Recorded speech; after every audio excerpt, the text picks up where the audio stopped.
नमस्कार विद्यार्थी मित्रांनो, मागील लेक्चरला आपण बुककीपिंग अँड अकाउंटन्सी या विषयामध्ये एकूण 2 प्रकरणे अभ्यासली आणि त्यामध्ये पहिलं प्रकरण होतं फायनल अकाउंट, दुसरं प्रकरण होतं नॉट फॉर प्रॉफिट कन्सर्न आणि तिसरं प्रकरण आता आपण अभ्यासत आहोत. त्याचं नाव आहे ॲडमिशन ऑफ ए पार्टनर. तर ॲडमिशन ऑफ ए पार्टनरमध्ये सुरुवातीला एकूण 4 प्रॉब्लेम आपण अभ्यासले. हा तुमचा 5वा प्रॉब्लेम आहे. यामध्ये तुम्हाला या ठिकाणी सुरुवातीला बॅलन्स शीट देतात आणि एक 4-5 ॲडजस्टमेंट देतात. त्याच्यावरून तुम्ही या ठिकाणी revaluation account, partners capital account आणि न्यू बॅलन्स शीट तयार करायचे. सुरुवातीला बघा, या आपण ओल्ड पार्टनर जे कोण आहेत ते बघू. या ठिकाणी अमर आणि समीर हे ओल्ड पार्टनर आहेत आणि खाली नवीन पार्टनर कोण आलेले आहे ते बघू, त्याच्या ॲडजस्टमेंट बघू आणि मग या ठिकाणी त्याचे इफेक्ट लक्षात घेऊन मग प्रॉब्लेम ट्रान्सफर कसा करायचा ते समजून घेऊ. चला तर मग या ठिकाणी बघा, न्यू पार्टनर या ठिकाणी परेश पार्टनरने ॲडमिशन घेतलेलं आहे, लक्षात घ्या. म्हणजे अमर, समीर आणि परेश हे 3 पार्टनर आहेत. यामध्ये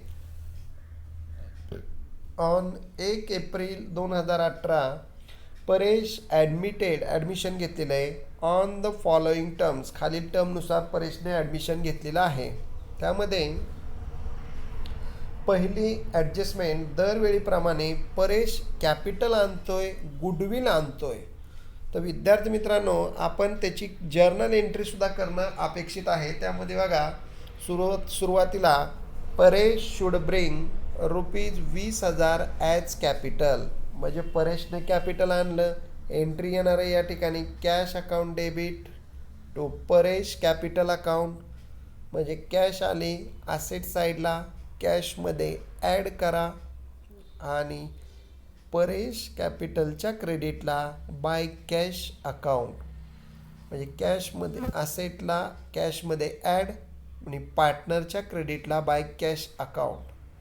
आता ही झाली अर्धी ॲडजस्टमेंट. त्यानंतर पुढं या ठिकाणी गुडविल आणलेले 16,000.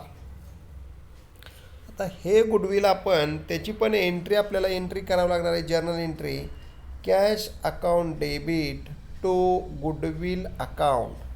म्हणजे कॅश परत आली म्हणून ॲसेट साईडला कॅशमध्ये ॲड करा किंवा बँकेचा बॅलन्स असेल तर त्याच्यात ॲड करा. Cash or bank it is and same. ते वाढवा. आणि दुसरं या ठिकाणी गुडविल अकाउंटच्या क्रेडिटला बाय कॅश. आता आपण गुडविल अकाउंट इथं तयार केलेलं नाही, त्यामुळं सेकंड इफेक्ट या ठिकाणी आपण करत नाही. डायरेक्ट हे गुडविल जुन्या पार्टनरला वाटतोय आपण, जुन्या पार्टनरच्या क्रेडिट साईडला. मग त्याची एंट्री येणार आहे या ठिकाणी goodwill account debit to Amar आणि समीर. म्हणजे goodwill to old partner, goodwill to Amar आणि समीर अकाउंट. म्हणजे गुडविल आणलं, कॅशमध्ये ॲड करा आणि ते गुडविल पार्टनरच्या क्रेडिटला वाटून टाका. तर या प्रकारे हे पहिली ॲडजस्टमेंट झालेली आहे. परंतु आता हे गुडविल 16,000 वाटल्यानंतर दुसरी त्याच्यावरच डिपेंड आहे ॲडजस्टमेंट. बघा, 50% amount of goodwill be withdrawn by the old partner. म्हणजे गुडविलची अमाऊंट आत्तापर्यंत 3-4 प्रॉब्लेमला आपण गुडविल पार्टनरच्या क्रेडिटला लिहित होतो, परंतु आता आपल्याला त्यांनी सांगितलं आहे की गुडविलची 50% रक्कम विथड्रॉन केली, पार्टनरने स्वतःसाठी वापरली आहे. तर आपल्याला पार्टनरच्या डेबिट साईडला टू कॅश कंसात विथड्रॉन गुडविल 50% रक्कम टेकन ऑन करायची आहे. त्यामुळं 50% रक्कम पार्टनर कॅपिटलच्या डेबिटला गुडविल विथड्रॉन म्हणून आणि तीच रक्कम 50% कॅशमधून कमी करायची आहे, कॅशमधून लेस करायची आहे. अशा प्रकारे पार्टनरच्या डेबिटला लिहा ओल्ड पार्टनरच्या आणि या ठिकाणी कॅशमधून लेस करा. आता तिसरी ॲडजस्टमेंट महत्त्वाची दिलेली बघा, the asset are to be revalued as under. म्हणजे ॲसेटच्या किमती बदललेल्या आहेत. मग त्यामध्ये काहींच्या किमती वाढलेल्या असतील, ॲप्रिसिएट झाल्या असतील, काही असे डेप्रिसिएट असतील, इन्क्रीज किंवा डिक्रीज असे सुद्धा शब्द आपण त्या ठिकाणी वापरू शकतो. बघा आता असेटच्या किमती बदललेल्या आहेत. त्यामध्ये सुरुवातीला बिल्डिंग ₹60,000. आता बिल्डिंग आपण असेटला बघू, या ठिकाणी एक एक असेट बघू. बिल्डिंग बघा 50,000ची बिल्डिंग 60,000 झाली, म्हणजे या ठिकाणी ₹10,000 बिल्डिंगचे वाढले. मग बिल्डिंगमध्ये ॲड करा असेटला आणि दुसरा इफेक्ट रिव्हॅल्युएशनच्या क्रेडिट साईडला, म्हणजे बिल्डिंगमध्ये ॲड आणि रिव्हॅल्युएशनच्या क्रेडिट साईडला. आता या ठिकाणी दुसरी असेट बघा, plant and machinery ₹16,000. Plant and मशिनरीची किंमत 16,000 झालेली आहे. मग असेट साईडला बघा, प्लांट अँड मशिनरी या ठिकाणी आपल्याला दिसती 20,000. 20,000ची किंमत 16 झाली, म्हणजे ₹4,000 कमी झालेले आहेत, लेस झालेले आहेत. म्हणजे प्लांट अँड मशिनरी असेटला घ्या, त्यामधनं डेप्रिसिएट किंवा डिक्रीज ₹4,000 लेस करा. आउटर कॉलमला 20मधनं 4 गेले 16 येतील, आणि हे ₹4,000 कमी झाले तर ते ₹4,000 रिव्हॅल्युएशनच्या डेबिट साईडला आपल्याला पाठवणं अपेक्षित आहे. म्हणजे मशिनरीमधनं लेस करा आणि रिव्हॅल्युएशनच्या डेबिट साईडला दाखवा. आता पुढच्या असेट बघा, या ठिकाणी स्टॉक 20,000 आहे आणि फर्निचर 4 आहे. तर स्टॉक बघू आपण, स्टॉक 20,000 आहे. या ठिकाणी असेट साईडला बघा, स्टॉक 16,000 आहे, म्हणजे 16चा स्टॉक 20 झाला आहे, म्हणजे 4,000 स्टॉक वाढलेला आहे. म्हणजे स्टॉकमध्ये ॲड करा ₹4,000 आणि दुसरा इफेक्ट या ठिकाणी रिव्हॅल्युएशनच्या क्रेडिटला. स्टॉकमध्ये ॲड आणि रिव्हॅल्युएशनच्या क्रेडिट साईडला या ठिकाणी आपल्याला लिहिणं अपेक्षित आहे. त्यानंतर शेवटी फर्निचरची किंमत ₹4,000 झालेली आहे. म्हणजे फर्निचर सुरुवातीला बघावं लागेल, फर्निचर किती आहे. या ठिकाणी असेट साईडला बघा, फर्निचर 8,000 आहे, त्याची किंमत ₹4,000 झालेली आहे. म्हणजे फर्निचर 4,000 कमी झालेलं आहे. तर फर्निचर असेटला घ्यायचं, त्यातनं 8,000तनं ₹4,000 लेस करा आणि ते ₹4,000 कमी झालेलं या ठिकाणी रिव्हॅल्युएशनच्या डेबिट साईडला दाखवणं अपेक्षित आहे. म्हणजे यामध्ये लक्षात घ्या विद्यार्थी मित्रांनो, की बिल्डिंग या ठिकाणी बिल्डिंग वाढली क्रेडिटला दाखवा आणि स्टॉक वाढला क्रेडिटला दाखवा. बाकी मशिनरी फर्निचर डेबिट साईडला लिहिणं अपेक्षित आहे रिव्हॅल्युएशनच्या. त्यानंतर पुढं या ठिकाणी पुढच्या याच्यावर एकच ॲडजस्टमेंट आहे की RDD to be maintain at 5% on debtors. RDD डेटरवर 5% आहे. मग सन्ड्री डेटर आपण असेटला लिहिणार आहोत, त्यातनं RDD 5% लेस करायचं आहे. आणि दुसरा इफेक्ट या ठिकाणी RDDचा या ठिकाणी रिव्हॅल्युएशनच्या डेबिट साईडला दाखवणं अपेक्षित आहे. अशा प्रकारे एकूण 4 ॲडजस्टमेंट. बघा सन्ड्री डेटर किती ते पण बघू आपण, या ठिकाणी मी लक्षात येईल. सन्ड्री डेटर आहे 24,000. आता 24,000चा शेवटचा शून्य झाका, ₹2,400 राहतात. 10%ला 2,400, तर 5%ला त्याचे निम्मे करा, म्हणजे ₹1,200 राहतील. मग 24,000तनं 1,200 वजा करा आणि रिव्हॅल्युएशनच्या डेबिटला टू RDD ₹1,200. तर अशा प्रकारे या ठिकाणी RDDच्या ह्या ॲडजस्टमेंट झालेल्या आहेत. खाली सांगितले आपल्याला या ठिकाणी revaluation account, partners capital account आणि balance sheet of the new firm. अशा प्रकारे हे बॅलन्स शीट पण आपल्याला सांगितलेलं आहे. आता पुढं या ठिकाणी एक एक पॉईंट आता आपण ट्रान्सफर करू आणि प्रॉब्लेम व्यवस्थित बघू. लक्षात घ्या.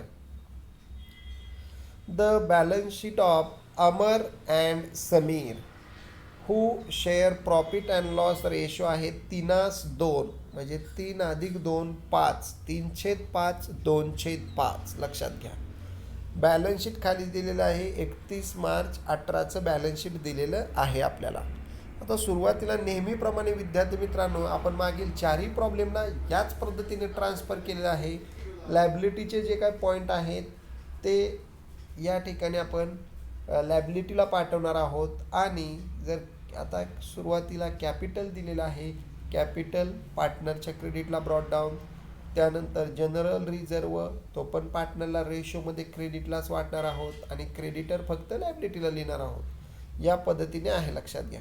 सुरुवातीला बघू आता. कॅपिटल आमरचं 60,000, समीरचं 40,000. हे कॅपिटल पार्टनर कॅपिटलच्या क्रेडिटला बाय बॅलन्स ब्रॉड डाऊन. आमरच्या कॉलमला 60,000, समीरला 40,000, परेशला डॅश. बघा या ठिकाणी कॅपिटल जर बघितलं तुम्ही पार्टनरच्या क्रेडिट साईडला आपण दाखवलेलं आहे, लक्षात घ्या. कॅपिटल बॅलन्स ब्रॉड डाऊन या ठिकाणी जुन्याच पार्टनरची नावं आपण या ठिकाणी दिलेली आहेत. इथं अमर, समीर आणि परेश. अमर, समीर आणि परेश, लक्षात घ्या. पहिला अध्यक्षर घेतलेला आहे. बाय बॅलन्स ब्रॉड डाऊन अमरचं 60,000, समीरचं 40,000, परेशला डॅश. त्यानंतर प्रॉब्लेममध्ये जनरल रिझर्व आपल्याला 40,000 रुपये दिलेला होता. तो जनरल रिझर्व पार्टनरला वाटायचा 3/2मध्ये.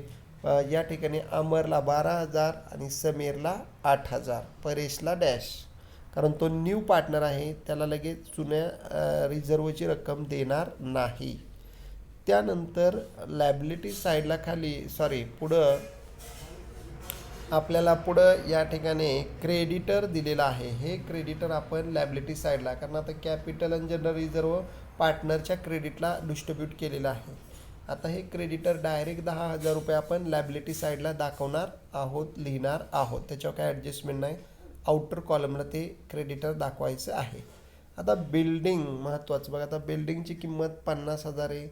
आसेटच्या ज्या काही आसेट आहेत त्या आपण आसेटला लिहिणार आहोत ओपनिंग बॅलन्स शीटच्या. बिल्डिंग 50,000 आहे, ती 50ची 60 झाली. ॲडजस्टमेंटमध्ये बघितलं आपण 50ची 60 झाली. मग या ठिकाणी बघा इथं बिल्डिंग 50ची 60 झालेली पहिली दिसते तिसऱ्या ॲडजस्टमेंटमध्ये. मग बिल्डिंग आसेटला या ठिकाणी आपण दाखवणार आहोत, लक्षात घ्या. बिल्डिंग 50,000, ती 10,000 रुपये वाढली. ॲप्रिसिएट 50ची 60 झाली, 10,000 वाढले. या ठिकाणी हे 10,000 रुपये रिव्हॅल्युएशनच्या क्रेडिट साईडला या ठिकाणी आपण बिल्डिंग 10,000 रुपये दाखवणार आहोत. म्हणजे बिल्डिंगमध्ये ॲड आणि रिव्हॅल्युएशनच्या क्रेडिट साईडला लिहिणार आहोत. त्यानंतर पुढं या ठिकाणी पुढं पॉईंट दिलेला आहे मशनरी 20,000. मशनरीची किंमत 16,000 झालेली आहे. म्हणजे मशनरी कमी झालेली आहे 4,000. मग मशनरीमधनं लेस आणि आसेटला बघा 2 नंबर प्लांट म्हणजे तिसऱ्या ॲडजस्टमेंटमध्ये प्लांट अँड मशनरी 16,000 झालेले आहे. मग आसेट साईडला या ठिकाणी बघा मशनरी तुम्हाला दिसत असेल इथं मशनरी बघा 20,000 आहे. त्यातनं लेस डेप्रिसिएट 4,000, बाहेर किंमत 16,000 आलेले आहे. मग हे 4,000 रुपये डेप्रिसिएशनचे मशनरीतून लेस करा आणि दुसरा इफेक्ट रिव्हॅल्युएशनच्या डेबिट साईडला मशनरी 4,000. अशा प्रकारे मशनरीतनं रक्कम लेस करून रिव्हॅल्युएशनच्या डेबिट साईडला पाठवणं अपेक्षित आहे. त्यानंतर पुढच्या असेट बघा आपल्याला कोणती दिलेली आहे. फर्निचर सेम तसंच 8,000चं फर्निचर 4,000 रुपये किंमत झाली. मग फर्निचरमधनं सुद्धा 4,000 रुपये लेस करा, डेप्रिसिएट दाखवा आणि ते रिव्हॅल्युएशनच्या डेबिट साईडला. बघा या ठिकाणी फर्निचरचं सुद्धा रिव्हॅल्युएशनच्या डेबिटला दाखवलेलं आहे. मशनरीचं जसं सेम तसंच फर्निचरचं सुद्धा लेस करून डेबिटला. त्यानंतर पुढं या ठिकाणी डेटर्स. आता सन्ड्री डेटर हे 24,000 आहे. डेटरवरती 5% RDD आहे. चौथी ॲडजस्टमेंट डेटरवरती आहे. सन्ड्री डेटर आपण या ठिकाणी आसेटला घेणार आहोत. बघा सन्ड्री डेटर आसेट साईडला सन्ड्री डेटर. आता या डेटरमधनं बघा लक्षात घ्या डेटर 24,000, त्यातनं लेस RDD 5%, 1 झाका आणि निम्म करा. 2400च्या निम्मे 1200, 24,000तून 1200 गेले 22,800 आणि हे 1200 रुपये लेस केलेले रिव्हॅल्युएशनच्या डेबिट साईडला या ठिकाणी बघा तुम्हाला दिसत असेल. रिव्हॅल्युएशनच्या डेबिट साईडला 1200 रुपये म्हणजे 24,000तून 1200 रुपये लेस करून रिव्हॅल्युएशनच्या डेबिट साईडला दाखवणं अपेक्षित आहे. त्यानंतर पुढं या ठिकाणी स्टॉकची किंमत 16,000 आहे. ती स्टॉकची किंमत 16,000ची 20,000 झालेली आहे. म्हणजे स्टॉक 4,000ने वाढलेला आहे. बघा स्टॉकची किंमत लक्षात घ्या, इथं 3 नंबरला बघा स्टॉकची किंमत 20,000 झालेली आहे. मग 4,000 रुपये स्टॉकमध्ये ॲड करा. असेटला बघा स्टॉक या ठिकाणी दिसतोय 16,000, ते 4,000 रुपये ॲड करा. 16 आणि 4 20,000 आणि हे 4,000 रुपये वाढलेले या ठिकाणी रिव्हॅल्युएशनच्या क्रेडिट साईडला आपल्याला दाखवायचे आहेत. स्टॉक रिव्हॅल्युएशनच्या क्रेडिटला बघा 4,000 रुपये, म्हणजे बिल्डिंग आणि स्टॉक वाढलं क्रेडिटला दाखवायचं आहे, लक्षात. आता पुढं या ठिकाणी पुढं आपल्याला दिलेले आहे बँक बॅलन्स 20,000 रुपये. आता हा बँक बॅलन्स 12,000 रुपये दिलेला आहे. हा बँक बॅलन्स आपण या ठिकाणी असेट साईडला कॅश किंवा बँक दाखवणार आहोत आणि त्यामध्ये कॅपिटल गुडविल ॲड करायचं आणि 50% रक्कम गुडविलची कमी करायची. त्यामुळे इनरलाच कंसामध्ये तुम्हाला दाखवलेलं आहे बँक अकाउंट तयार केलेलं नाही किंवा कॅश अकाउंट तयार केलेलं नाही. तिथं जर इनरला तुम्ही पाहिलं तर या ठिकाणी बघा बँक बॅलन्स 12,000. त्यानंतर पहिल्या ॲडजस्टमेंटमध्ये या ठिकाणी परेशने 16,000 रुपये कॅपिटल आणलेलं आहे, ते कॅपिटल त्याच्यात ॲड केलेलं आहे. त्यानंतर गुडविल 20,000 रुपये आणलेलं आहे, ते पण ॲड केलेलं आहे. आणि नंतर या ठिकाणी 8,000 रुपये विथड्रॉन केलेले आहेत गुडविलचे. पहिल्यांदा 12,000 रुपये या ठिकाणी ओल्ड बॅलन्स आहे कॅश किंवा बँकचा. 16,000 रुपये गुडविल आणलेला आहे आणि 20,000 रुपये कॅपिटल आहे. त्यामुळं पहिल्यांदा गुडविल आहे, मग 16,000च्या निम्म 50% 8,000, हे 8,000 रुपये कमी केलेले आहेत. मग 12, 16, 28 आणि 20, 48,000तनं 8,000 गेले, बाहेर येणारे 40,000. अशा प्रकारे बँकेचा बॅलन्स पहिल्यांदा ओल्ड बॅलन्स, त्यानंतर गुडविल, त्यानंतर कॅपिटल, तिघांची टोटल 48, त्यातनं 8,000 रुपये विथड्रॉन केलेले, 48मधून 8 गेले 40,000 रुपये असेट साईडला आपण दाखवणार आहोत. अशा प्रकारे विद्यार्थी मित्रांनो हा बँकेचा बॅलन्स. आता या ठिकाणी पहिली ॲडजस्टमेंट मगाशी सांगितली तरी एकदा व्यवस्थित बघू आपण. परेशने 20,000 रुपये कॅपिटल आणलेलं आहे. आता परेशने कॅपिटल आणलं, मगाशी एंट्री मी तुम्हाला सांगितली cash account debit to Paresh capital. मग कॅश अकाउंटमध्ये असेटला ॲड केलं 20,000. मग परेशच्या क्रेडिटला बघा बाय बँक किंवा बाय कॅश, या ठिकाणी बघा हा परेशचा कॉलम आहे. परेशच्या क्रेडिटला बाय बँक, परेशच्या कॉलमला 20,000 रुपये. आणि तसंच गुडविल आणलेलं आहे, लक्षात घ्या 16,000 रुपये. मग हे गुडविल या ठिकाणी अमर आणि समीरला वाटायचे, लक्षात घ्या. मग बाय गुडविल अकाउंट या ठिकाणी 16,000 रक्कम बघा 16,000 गुणिले 3/5, म्हणजे या पद्धतीने येते 9,600 अमरला. आणि तसंच 16,000 गुणिले 2/5, दुसऱ्याचा रेशो समीरचा 2 आहे म्हणून ते येतंय 6,400. म्हणजे गुडविलसुद्धा आणायचं आहे आणि पार्टनरला त्या ठिकाणी वाटायचं आहे. आणि हा अमरचा कॉलम आहे, हा समीरचा, हा परेशचा आहे, लक्षात घ्या, समजून घ्या. अमर या ठिकाणी समीर, परेश. आता ह्या 9,600 अमरचं आणि समीरचं सुद्धा 6,400 ह्याच्या निम्मी रक्कम, निम्मी म्हणजे 50% विथड्रॉन केलेले आहे पार्टनरने, स्वतःसाठी नेलेले आहे. तर मग या ठिकाणी डेबिट साईडला बघा टू बँक अकाउंट 9,600च्या निम्म 4,800 आणि समीरचं 6,400च्या निम्म 3,200. परेशला डॅश हे नवीन पार्टनर आलेला आहे, त्यामुळे त्याला गुडविल आपण देणार नाही, त्याने तर गुडविल आणलेलं आहे. त्यामुळं 50% रक्कम टेकन ओव्हर केलेली आहे. त्यामुळं पार्टनरच्या डेबिटला to bank account 50% amount withdrawn for personal use असं म्हणू शकतो आपण. आणि हेच 50% रक्कम कॅश किंवा असेटचा बॅलन्स कॅशचा बँकेचा कमी करायचा आहे. म्हणजे 4,800 प्लस 3,200 8,000 रुपये लेस करायचे आहे. ते पण मगाशी आपण बघितलेलं आहे. आता सगळ्या ॲडजस्टमेंट या ठिकाणी बघितलेल्या आहेत. आता आपण हा रिव्हॅल्युएशन अकाउंट टॅली कसं करायचं, क्लोज कसं करायचं बघा, समजून घ्या व्यवस्थित. आता रिव्हॅल्युएशन अकाउंटच्या क्रेडिटची टोटल 10 अधिक 4 14,000 रुपये येते. तीच डेबिटला घेतली 14,000 रुपये. त्या 14,000मधून या ठिकाणी 1,200 4,000 आणि 4,000 म्हणजे 9,200 वजा करायचे.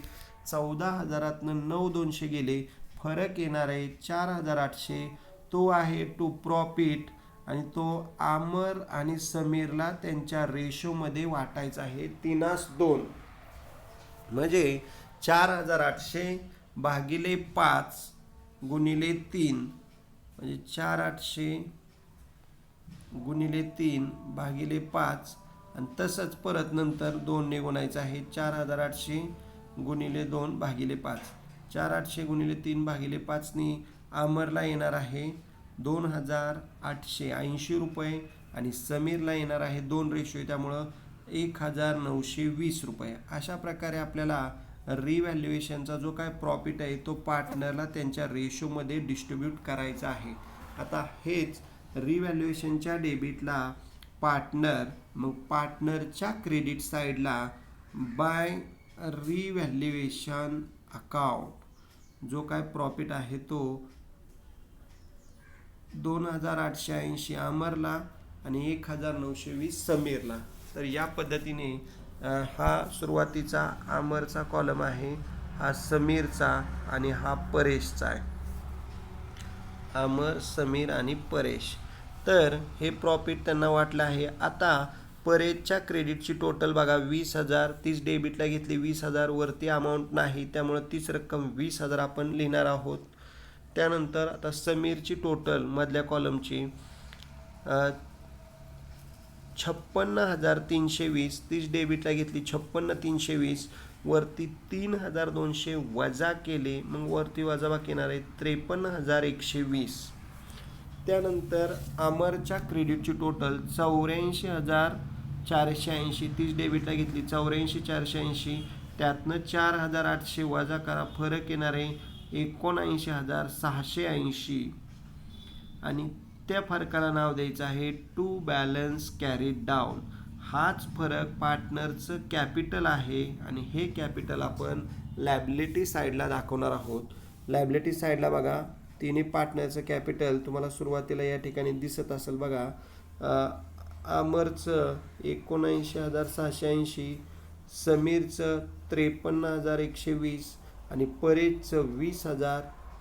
तिघांची टोटल आउटरला 1,52,800 कॅपिटल आलं. तिन्ही पार्टनरचं आउटरला 1,52,800 आणि सन्ड्री क्रेडिटरची 10,000. अशी टोटल लायबिलिटीची येणार आहे आपली 1,62,800. बघा बॅलन्स शीटच्या लायबिलिटी साईडची टोटल 1,52,800 प्लस 10,000 1,62,800. आता ॲसेट साईडची टोटल बघा. फर्निचरचे 4,000, डेटर्सचे 22,800, बिल्डिंगचे 60,000, मशिनरीचे 16,000, स्टॉकचे 20,000 आणि बँकेचे 40,000. अशा प्रकारे ॲसेट साईडची टोटलसुद्धा तुमची तेवढीच आली पाहिजे 1,62,800. बघा तेवढीच येते 1,62,800.